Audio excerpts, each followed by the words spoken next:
To all who come, welcome.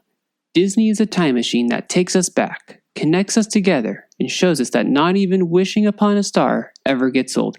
Now come sit with your friends Jonelle, Sean, and Megan as we deep dive into the heart of Disney. Hi everyone.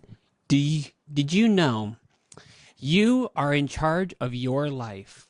No. You are the pilot. I'm a servant.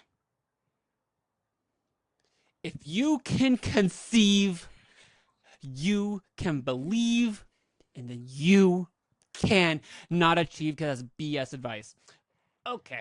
Okay, but there is a real sense of confidence does bring people to achieve whatever is mentioned in confidence, because people who are confident, people tend to follow those. Even if Gaston, let's talk about Gaston. Like the actual person? He's a very confident man. Oh. You're talking about the Disney character, right? Yeah. Sorry, but Gaston is our nickname for that one person from that old friend group. Oh, yeah, no, not that The one. tall one, lanky one? The creeper one? The twink. Yes, that one! No, Okay, but like... Twink but derogatory. Okay, he's a twink. But like... Okay. But that's also how culture Gaston started. is confident and has women to his left and right. Come on.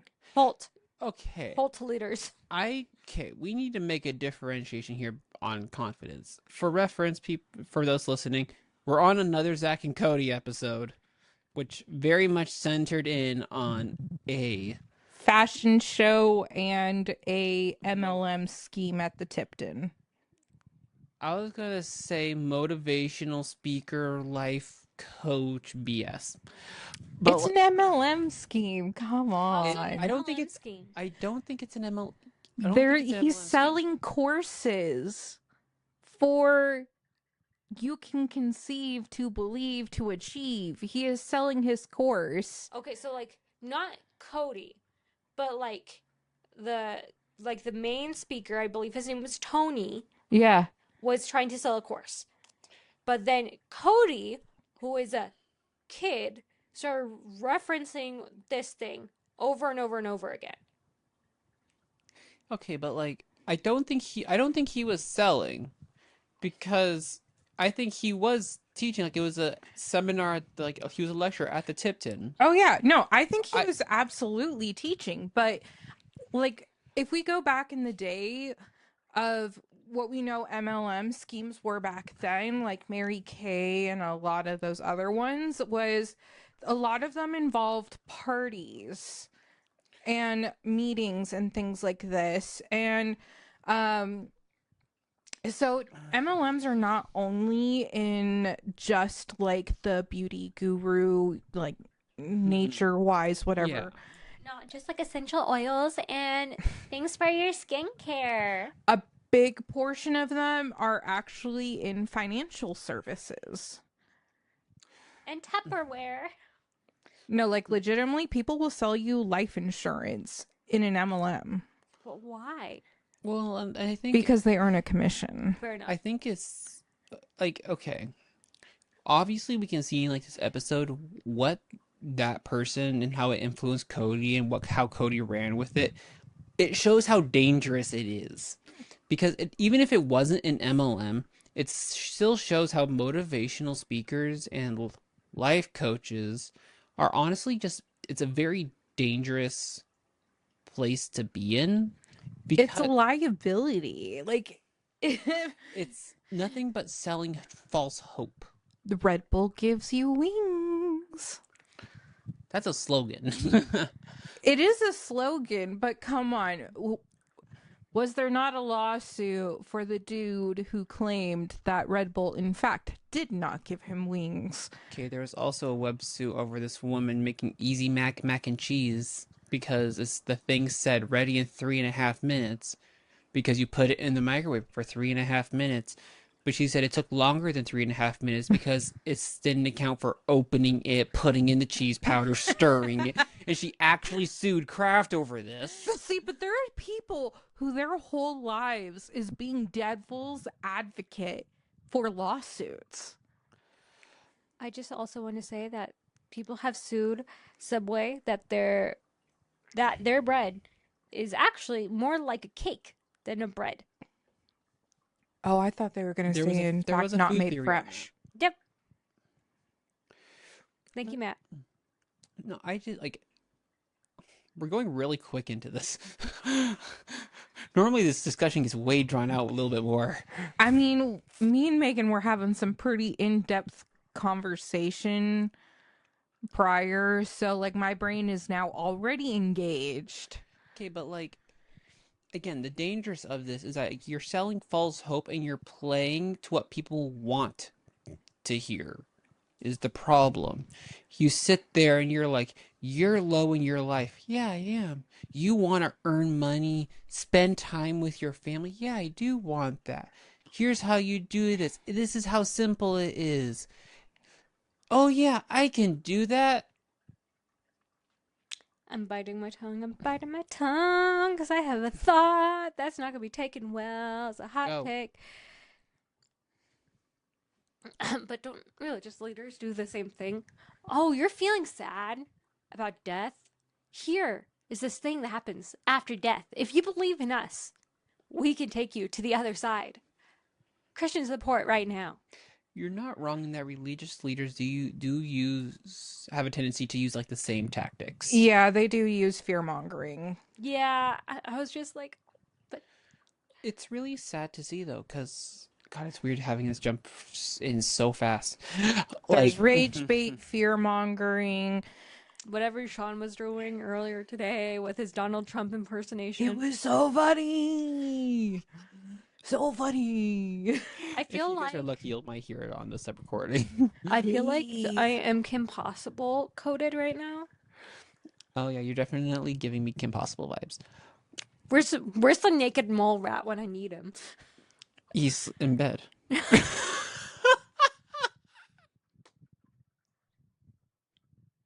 did not just speak about my child that way. Our child.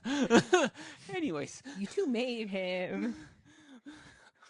like, Hey, if you can conceive, I never you conceived can believe and achieve. Okay, so okay, but Cody doing that routinely over and over was so damn annoying. If you can conceive, you Shut can it, believe. Jonelle. okay, I actually am really angry about this episode. Tell me more. Okay, so like Sean made a joke earlier when we were watching the episode, because the three of us watched the episode together, that like not public speakers, like motivational speakers are the worst thing that you can do for like your staff, right? Because it makes people want to do better. So Esteban decided he was going to take some like night courses to help with his English so people can understand him better.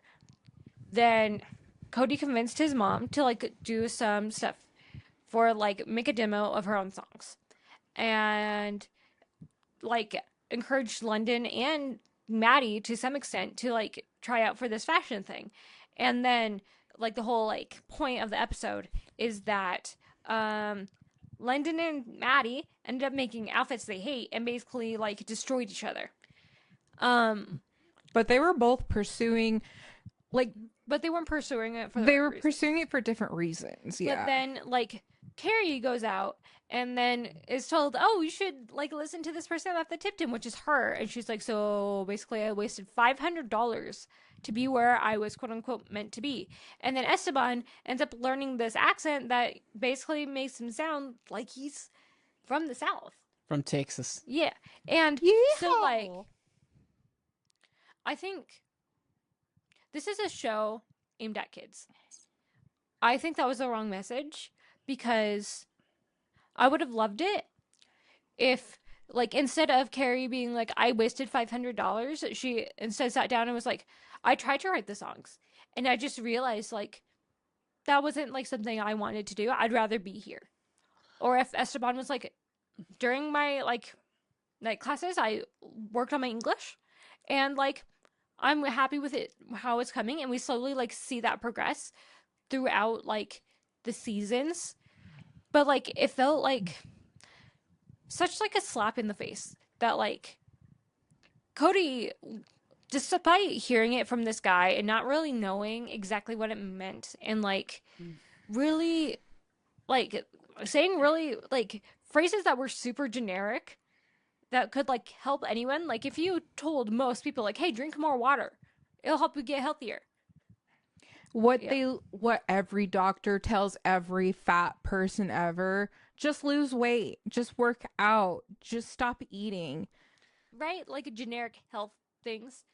And it's like it's much deeper than that. You didn't think about the 10 hours of me sleeping the night before because I was just too depressed to get up, and I just ate a giant bag of chips in the bed. Like, See, you're either bringing a lot of thoughts in my head. For clarification, the joke I made, because during a part of the episode, it was when Esteban and Carrie were both like, "Oh yeah, need this weekend off because I'm like moving forward in my life or whatever." mm-hmm. And the joke I made was motivational speakers and a manager's worst nightmare, because of like the sense of they start to Gross. shake off their own work responsibilities to try and pursue something more for them, which is all right. But when you shake off those other responsibilities, that can come back on you in a business where you could even end up losing your job if it goes too far and stuff. But and bringing like to your point with what you just said specifically, like I think about that moment in like the hospital a lot, because a lot of doctors will be like, "Okay, you had surgery, you need to be walking," and a lot of patients look at that in fear, like, "You just like Cut me open. cut me open, cut off my limb and stuff." Or like for me, I was like, I just birthed a thing from down there. You want me to walk home? And like, to be fair, like, you have us nursing staff that come along and we're like, "Just try to sit on the edge of the bed. We'll see from there. Maybe try to stand up. Just sit in the chair. We're not going to go walking in the hall." Like, we're very much a meet the patient where they're at, which oftentimes eases the anxiety. Like, there's no tomorrow of a patient. But like, I definitely see your point, especially of like, Well, with women with PCOS, it's literally, we have the worst treatment ever because, like, finally endometriosis has finally been kind of getting its study on how women actually need to be treated for it, but not really.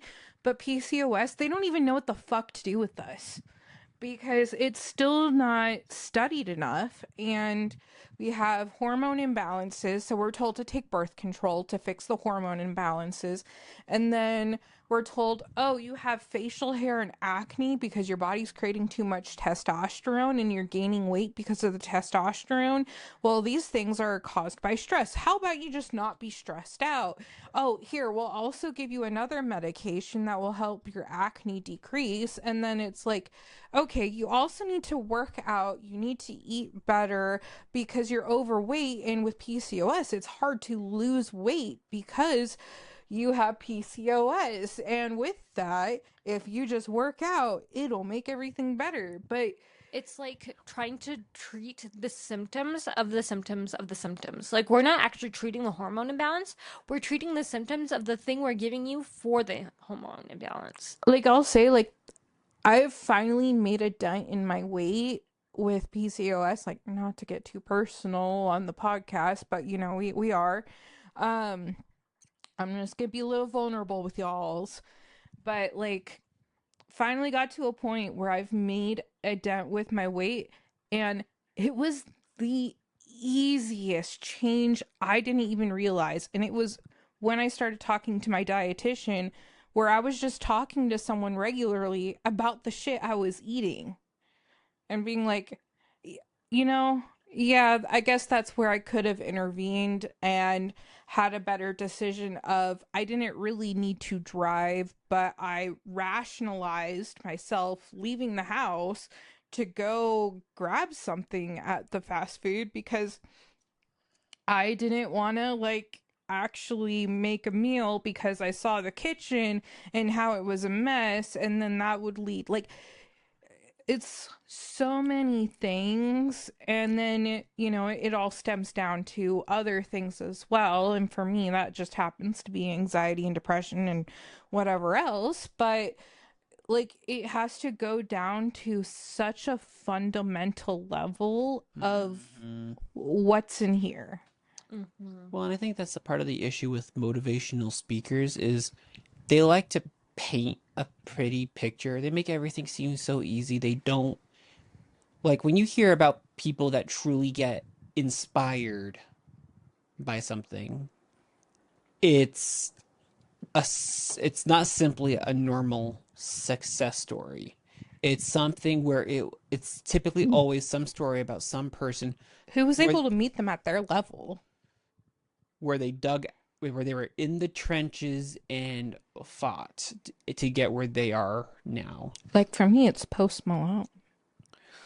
I Me, love that man. For me, I oftentimes get, and I feel like Megan does as well, but I feel like I express it more, where it's like we oftentimes get really inspired by like Walt Disney when we watch shows like The Imagineering Story and all the like, because there's this one movie that was on Amazon Prime. It's called Walt Before Mickey, and Made as me cry. it's like as the name implies, it's the story of like Walt Disney up to when he was able to create Mickey, how he literally did go bankrupt twice, Yeah. living on the streets, that kind of stuff.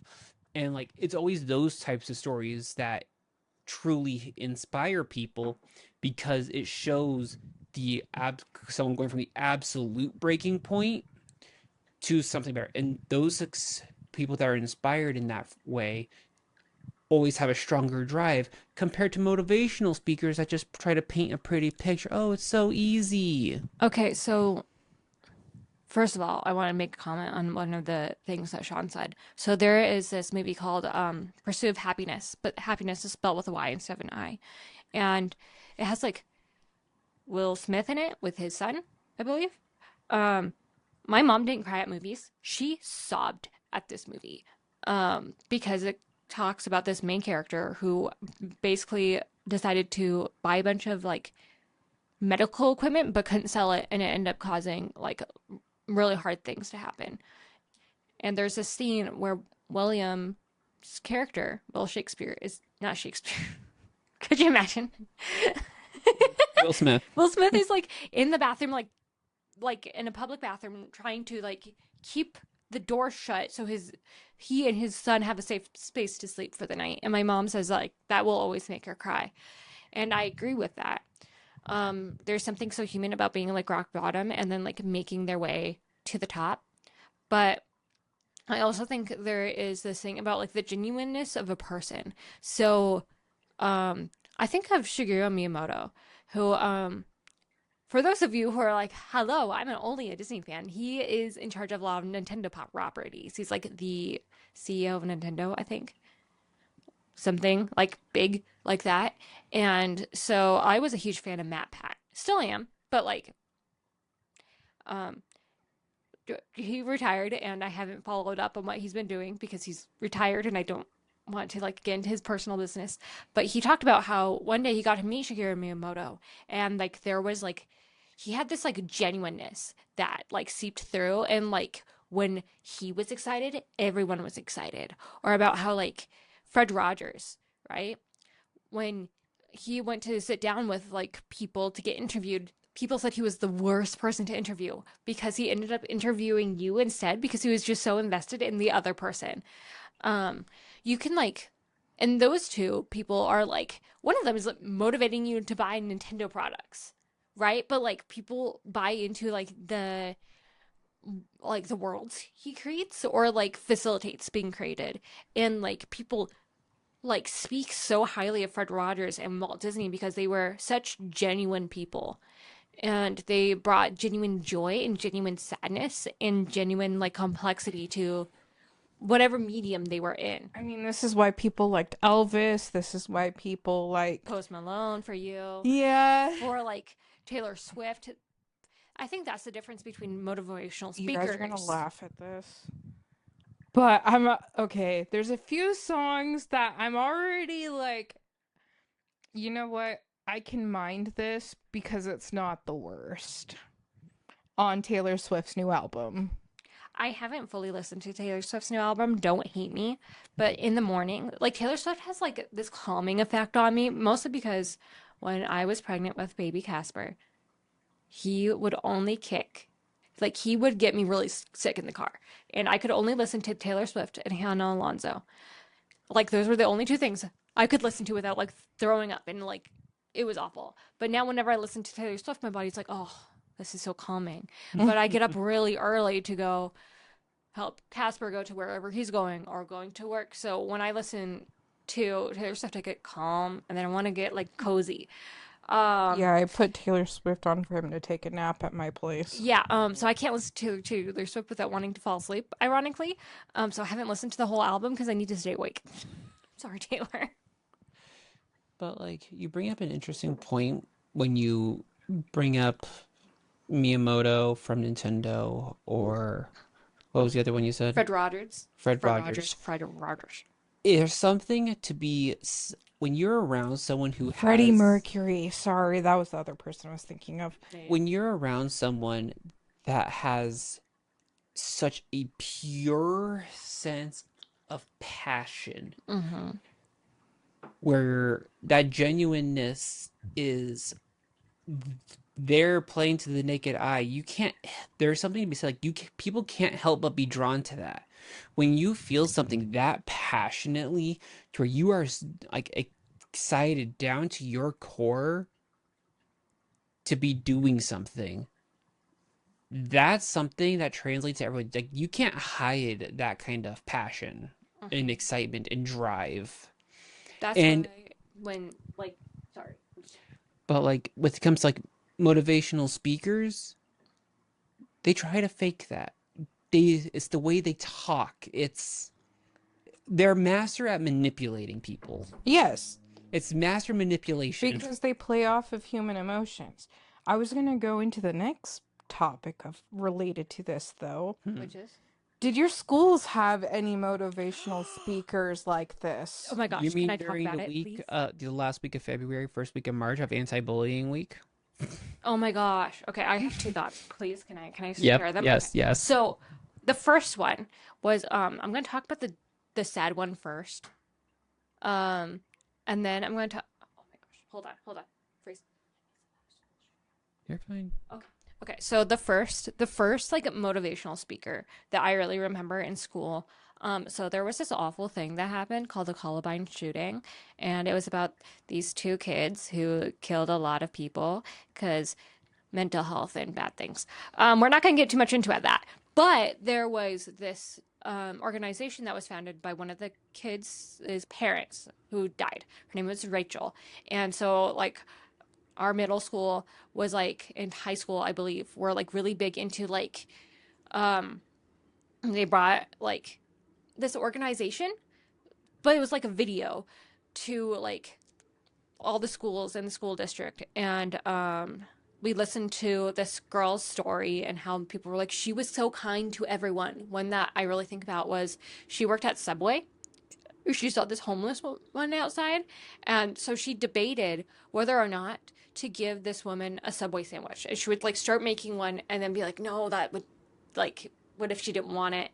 But someone ended up buying this like homeless woman like half a Subway sandwich, and she ended up giving one to the other person. But like how like this Rachel person was so kind to everyone, and we should like extend that kindness, right? And so like people were really moved by that, and like years after like we saw those videos, like it was still like a conversation. But then there was the other guy, and I'm just gonna call him the other guy because he he was a motivational speaker that one of the classes I was involved with brought to campus and high school, and he was talking about dating. Because I don't know why they bring motivational speakers to high schoolers to talk about dating. And it's always about the guys. It's always a guy speaker. And he was like, there was only 12 men in the school I was in high school. And I was the only guy who didn't have a girlfriend because all the girls thought I was awful to be around. And I was like, and I loved a good reason to like take notes during a lecture, okay? I was a nerd. I hated this man because he just screamed like what's that guy? Adam Tate? Alpha Tate? I don't know. I need attention. I need attention. I'm like not one of those guys, but I'm one of those like girls. Like I get you, like Oh, so the twink yeah. that we mentioned earlier. Yeah, yeah. Gotcha. But like his whole thing was like trying like he was like you have to be like true to who you are in the moment and like true to be like open to being in a relationship. And like I just remember going up to like my group of like friends after this lecture and being like, you guys also think that was a waste of an hour, right? I would have rather been in math class. Like, because like he was just like the most interesting person. You could tell he was there for the paycheck and not there to like for like actually inspiring. Does that make sense? I remember, so I called out anti-bullying week of like the last week of February, beginning of March, because small side note, kind of dumb story. When I was in middle school or even high school, you know, they would always have like these morning announcements and stuff. In middle school, they would do it on the TV. In high school, it was over the intercom speaker. Oh yeah, no, we And were they- always over the intercom, and then like But they would list like everyone's birthdays. Well, because my birthday falls around that time, every single time they would like I had yet to ever like I think my name ever got announced for my birthday once because it always landed on anti-bullying week and they did something around anti-bullying, an assembly, a speaker, whatever. And it always bugged me, and it only happened once, and I was so excited that one time it actually happened. Wait, before we continue with this conversation, I just want to say in my elementary school, we actually had puppets. And I was like in the writing team. And so we would have like basically a skit every Friday. It was called the Friday Morning News, where all like every single classroom would watch like what news was for that week. And there was like skits and there was like puppets and I was a writer on it. And like that's how we would get the morning news. when I lived in Oregon, we would actually watch the news. But Same. then when I moved to Grand Coulee, it was each classroom, there was 2 people out of the class for 1 week that would do the announcements, and it was all that way till high school. So one really funny joke that came to my mind, because off of Megan's point, I was gonna make a joke of saying, "Oh, it's like Saturday Night Live, but it's Friday Morning Live," and then I realized what that shortened to. Anyway, Mel. anyways, You know, the teachers probably did that on purpose, though. anyways, but like, I don't so know. these damn speakers for like anti-bullying week and stuff were so irritating. Like I remember there was this one when I was in high school. And for context, my high school had a school shooting and stuff. And so they were very, very consciously aware of who they would have come speak, on what we would do at assemblies, all those things. They brought this one guy. His name was Mark Marrow, former wrestler, whatever. For a while, I followed him on social media until it was the same thing Wait, over. Okay, and say his over. name again. Mark Marrow. Like bone marrow. Okay, No. because our school also had a wrestler speaker come to our school. Mm-hmm. It might be the same dude. Uh-huh. M-A-R. Nope. M-E-R-O. Anyway, continue talking about this No. poor wrestler. These damn speakers, every time they would No always fucking way. they would always tell like their own personal Oh my god. story, and like he'd end up crying every time he got to this point of talking about his mom, which is great and all. It's anti-bullying week and you're talking about yourself. We also had him at my Uh-huh, school. uh-huh. He just tore a lot of shit up. It was kind of fun. To be honest, I don't really remember anything that he said. Yeah. But like, I don't know. the people, like, I lived in Grand Coulee for like a good portion of like all those motivational speakers, and that school had an interesting way of picking out their motivational speakers, because living on a reservation, it is pretty well statistical known fact that Indigenous women are more likely to go missing. It's also a fact that more Indigenous people are alcoholics and drug addicts. It's also, there's so many horrible stereotypes of Indigenous families that are highly skewed. And I'm saying highly skewed for their community. When you look at the general populace, not so much. But they always chose motivational speakers that were just like, follow your passion and just leave the haters behind type of thing. And they're like, don't fall into the temptations of alcohol and drugs and sex. Like, don't, like, Where have I heard this before? like, they literally, most of the time, it was always about sex. Always about like sex or like relationships. And I was so tired of hearing sex, because that town, my classmates, like, I lost my virginity at 14. Like, my class was bringing that up really early. And they're just like, oh, so who's gonna, like, when are you gonna lose your virginity? Like, talking at 12 years old like that.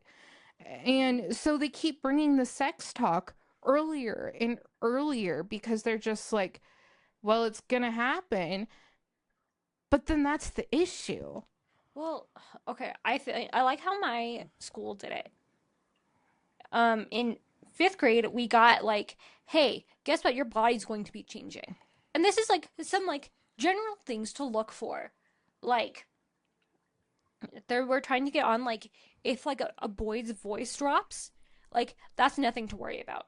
If hair starts growing in places it never grew before, nothing to worry about. That was like 5th grade, is like, hey, by the way, your body's gonna start changing and there's nothing to worry about. And then like in 6th grade, it was like, we're going deeper into that. So like the boys and girls separated. And so like the boys was like, hey, your voice is going to drop. And like, this is what you look for.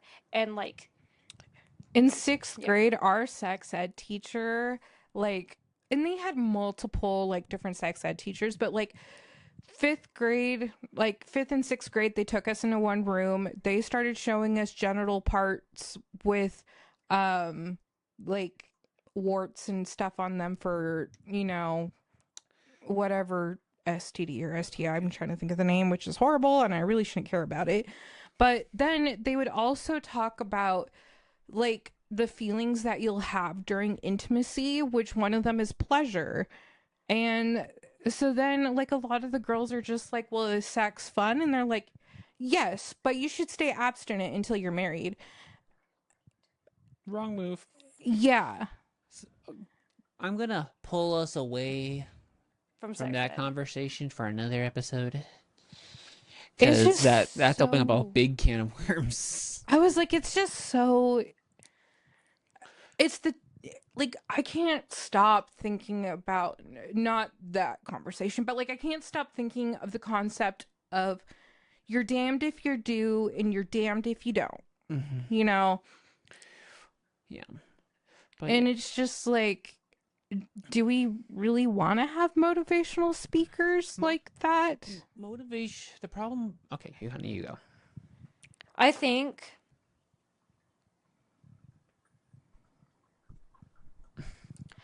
motivational speakers can be helpful in specific contexts, right? So like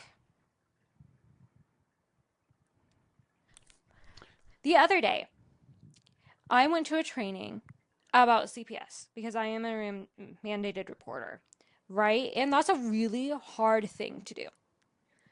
I think that the way they handled it was they had someone who was a former CPS member walk us through what happens when that thing gets reported, like what happens when we file something. And they walked us through it, and then they told us like, these are like these are the outcomes, and we're here to like motivate you to one, like, it's your job, so like you're required to do it, but like we're here to show you that what you're doing is to help, not hurt. And like I feel like motivational speakers should come in and be like, this is a morale booster, not to be like, hey, Can they do that for the parents? yeah. Because like my sister has gone through CPS with my mom, and like I won't go into full details about that, but you know, during my mom is now like my mom refuses to have my sister around, and she only goes to visit her once a month because every time that my mom has tried to visit my sister, it has turned into a CPS case. And my mom's now like terrified that she's going to go to prison when she didn't physically endanger the child. Or like, I will just say this, my mom is actually like not guilty of what she did. But I do think that there still could have been learning on both parties. So, talking about motivational speakers, I'm going to pull up Megan's topic of The Good Place.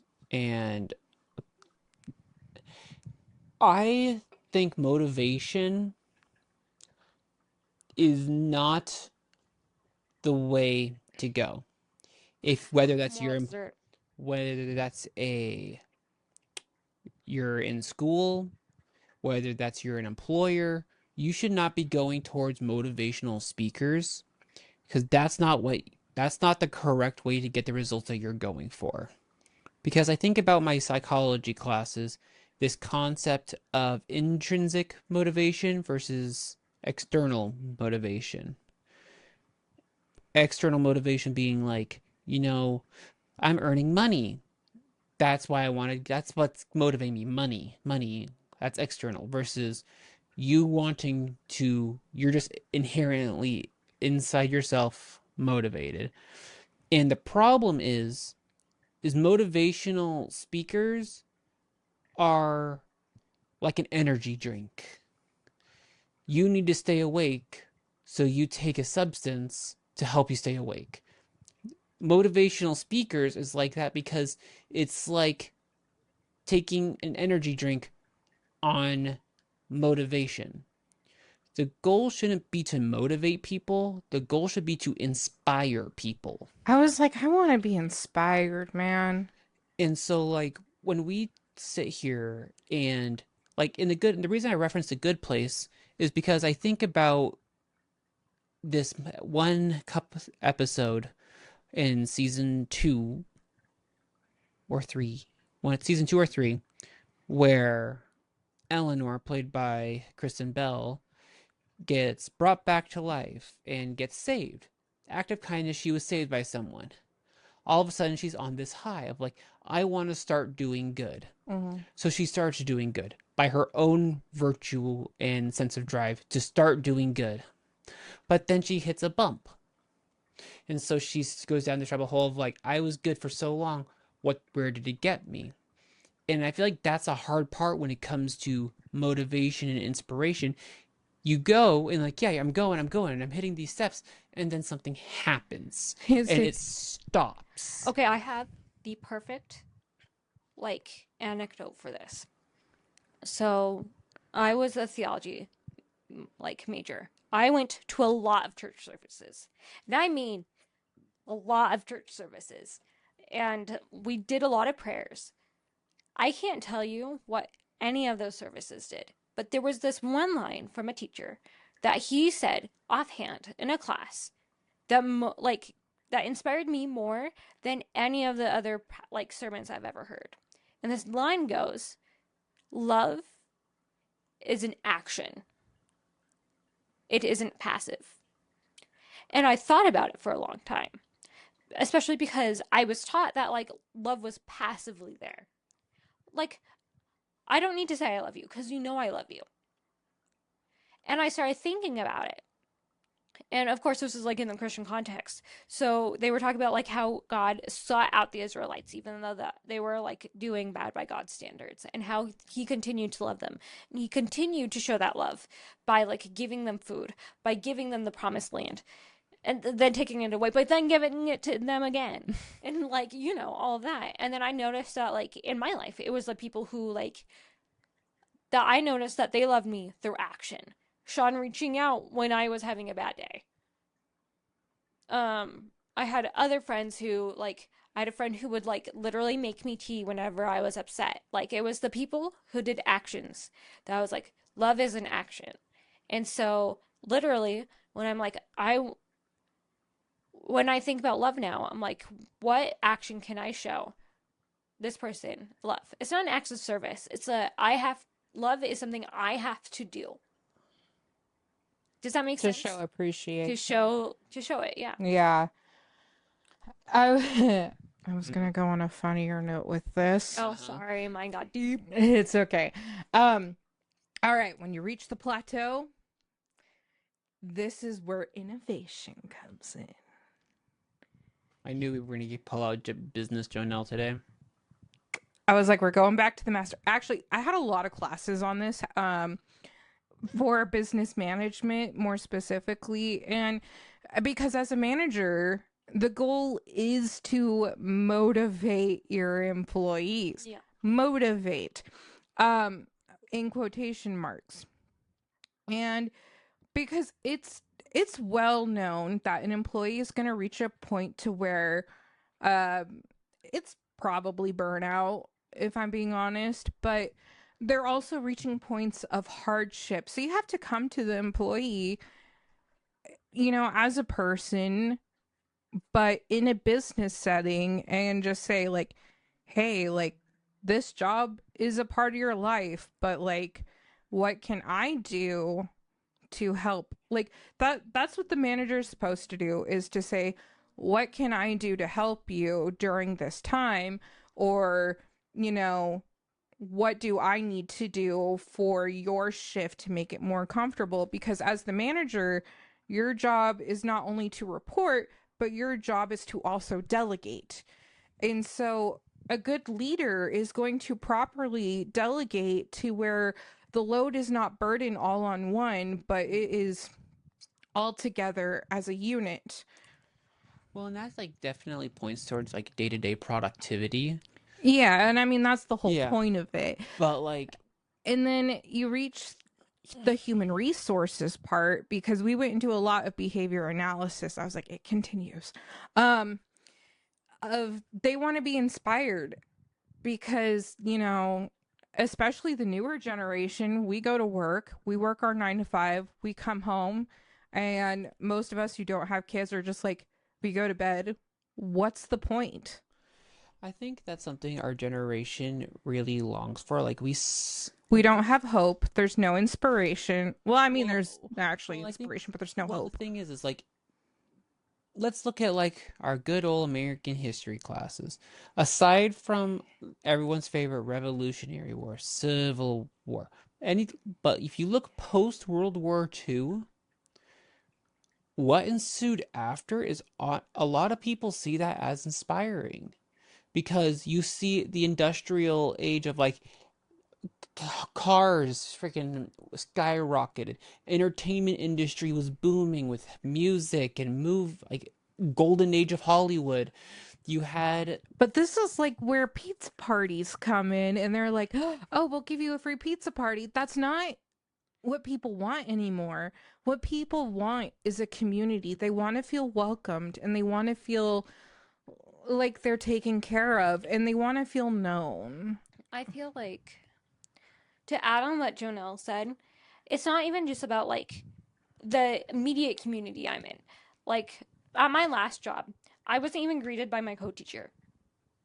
I would say good morning to her, and she would like walk past me. It's not even just wanting to be known, but like also like respected, but also like waking up and not like worrying that the world is going to explode. Because I try my best not to look at the news, otherwise I think I will have an emotional shutdown. And dude, the news just pisses me off. yes, I follow this one creator, Philip DeFranco, and there was a quote that he made about like Trump taking away the freedom of speech or something like that. And I was like, I don't know the context of it, but like, because again, ignore the news, which is probably bad, but like, there was this movie I watched with a friend, and there was a character who gave birth, and they were like, because the two just wanted to have children. And one of the main characters brings up a point of like, why would you bring kids into a terrible world? And I was like, I would never do that. But now I have a kid and I'm watching the world. It feels like it's burning. Yeah. And I'm like, why would I bring a kid into this? And the thing I keep telling myself is there is so much good still left in it, but like the good is being drowned out by this fire that like people in the highest of high places are just throwing as much stuff in as possible. And I feel like they're laughing at the rest of us who are like, oh my God, that's like touching my life. Like something that has nothing to do with me. Like Sean was telling me the other day about like Ice had Pokemon in like a commercial and how Nintendo is suing. No, they haven't announced any lawsuits. But like, Oh, I know what you're talking about. but like, Yeah. yeah, like how bad that is. And I'm like, oh my God. And this is where this is where I feel a little bit frustrated is companies like Nintendo and I'm sorry, but Disney, and these major companies that have such big characteristic brands, it's like how Characteristic, you mean like IP wise, right? Or yeah, do you like mean, very iconic, like their Mickey image, Mouse. their image. Yeah, their So- image. And it's just like how just traditionally and generationally, like these characters are basically been around for 3 generations now, you know? if not more. Yeah, they're well known to our families. So then it's like, at what point are we just joking about history? Or because you're trying to make money off of something we want to laugh about that we have always known about. Fuck you. Sorry, but like, fuck you. it also, But Like, I'm willing to pay for your licensed stuffed animal because it's cute and it sounds like the character that I love. But if I like just want to make something silly and like a lot of people can understand it because it's that common, fuck you. see, you guys went down a very different rabbit hole than where I was trying to head, because like I was trying to pinpoint like how like we saw all like the great things in the generations before us that were innovative, and we want to bring that same innovative spirit, but we don't have the ability to. We're supposed to be working the dead end job. it's not even just dead of John, but we're supposed to like fix the stuff that other generations did before us. Like, hey, we're supposed to fix the ozone layer. Also, by the way, there's a lot of trash in the ocean. We didn't put it there, but like We're supposed to fix our retirement. I'm supposed to fix other generations' retirement. Not worry about my own yet. Mm-hmm. Oh, I'm also supposed to save for my future kids, like college, if that's like a thing. Like, by the way, we basically left you a world that we broke. It's your turn to fix it, and we don't have any duct tape and hot glue. And a lot of our generation doesn't have any inspiration to fix it. They would rather do something new. They And don't want to fix a problem that wasn't theirs to begin with. I mean, I think this is why, like, the social media trend is, I mean, we have a podcast. Come on. Like, we're not that different, I guess. But, like, I feel like this is where that big movemental trend from our generation comes in of just, like, what gives? What's the point? Like, At what At point do things change? yeah, because we really want to be able to have a community where we can just live in peace. Mm-hmm. At least most of us. Yeah. I feel like even politically speaking, which I'm always hesitant to bring up politics, but like I hated, okay. oh, hold on, let me do my thought. Like even politically speaking, like again, we're going off of this context of like inspiration and motivation, especially around this golden age, because like the politicians in charge are the older white men. Yeah, we need to get the Largely. fuck out of office. They long for conserving the golden age that preceded us. They want to go back. They're like, America used to be the greatest way. We want to go back to that.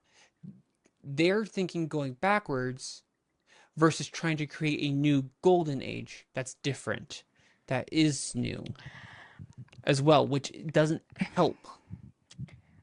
I mean, okay, sorry, friends of places high and low. Anyways, I would say they're like decently middle ground political views, but at the same point, like, I'm also generally around like, fuck it, I am so done with these people, because it's just like, I have nothing left, man. Okay, you know what? I'm just gonna work on myself. Fuck your programs. Fuck that. I just want to build a life for myself. Like, I didn't have that as a kid because, you know what? My childhood was also fucked up too. And I hate that. I hate the fact that, like, when they talk about our childhood, they're like, oh, well, it was great. You just watched Princess and Princesses all day long and you played on your Wii. And it was like, no. When I look at that now, it's like I disassociated until I went to bed. Or me, where I was like literally doing homework until bed because I wasn't allowed to do anything else, and I missed out on like the disassociation, I guess, but like the like touchstone moments of like when you guys were like, oh my gosh, those crossovers between like That's So Sweet Life of Hannah Montana. They're like, your childhood was great. You had all these great things, and it's like, yes, and I'm grateful for those things that you gave me. I'm not saying that I'm not grateful for those. I do appreciate them because you know what? That was the only little bit of joy I had, because everything outside of that, I was getting beat up. I was getting put down. I was being bullied. I was being abused. I was, the subject could go on and on and on. And it's just like, I'm telling you, I forgive you for what you did back then to me. But you need to fix But you need to forgive me for who I am now, for wanting this.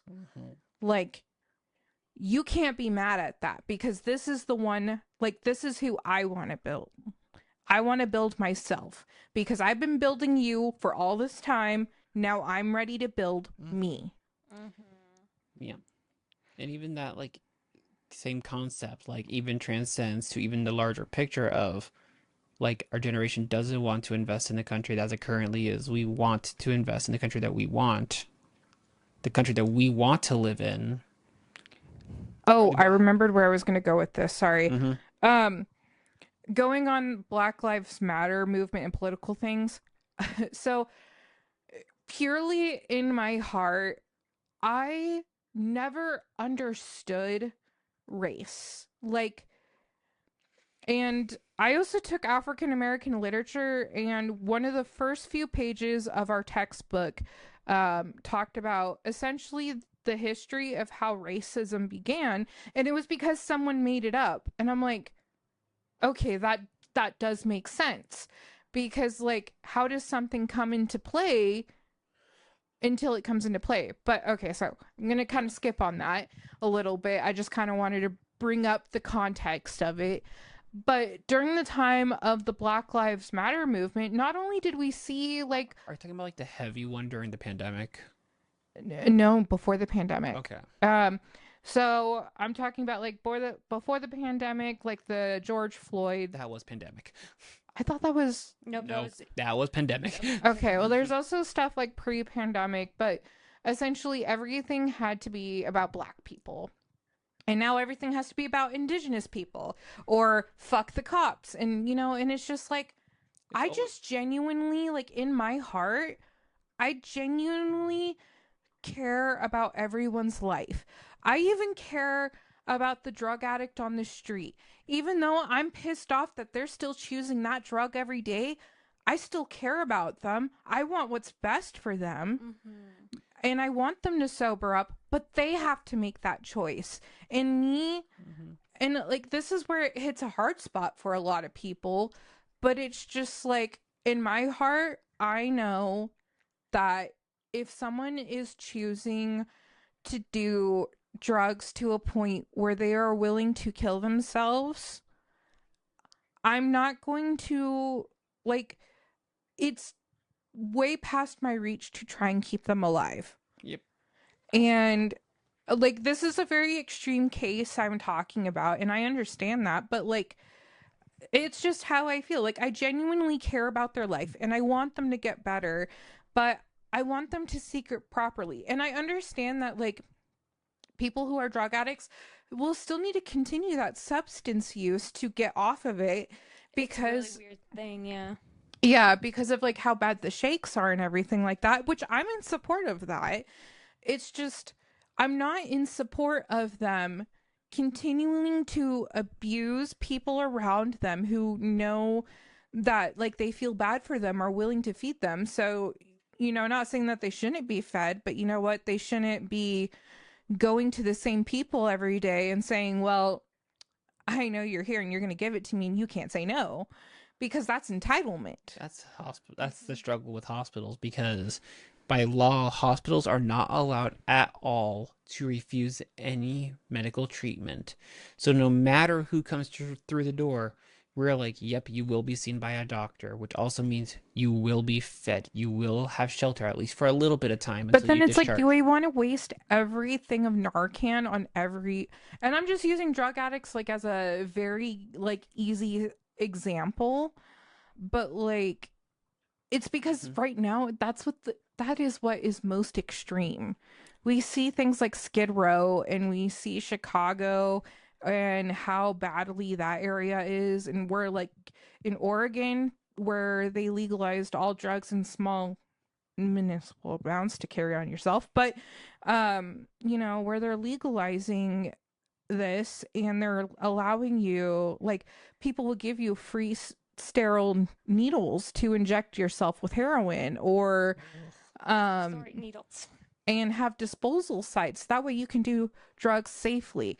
And it's like, if you want to do drugs but you genuinely want to get better, let's take you into rehab. Like, there's something more fundamentally wrong that we first need to figure out the drug issue problem and how to get you to a more sustainable part to understanding who you are.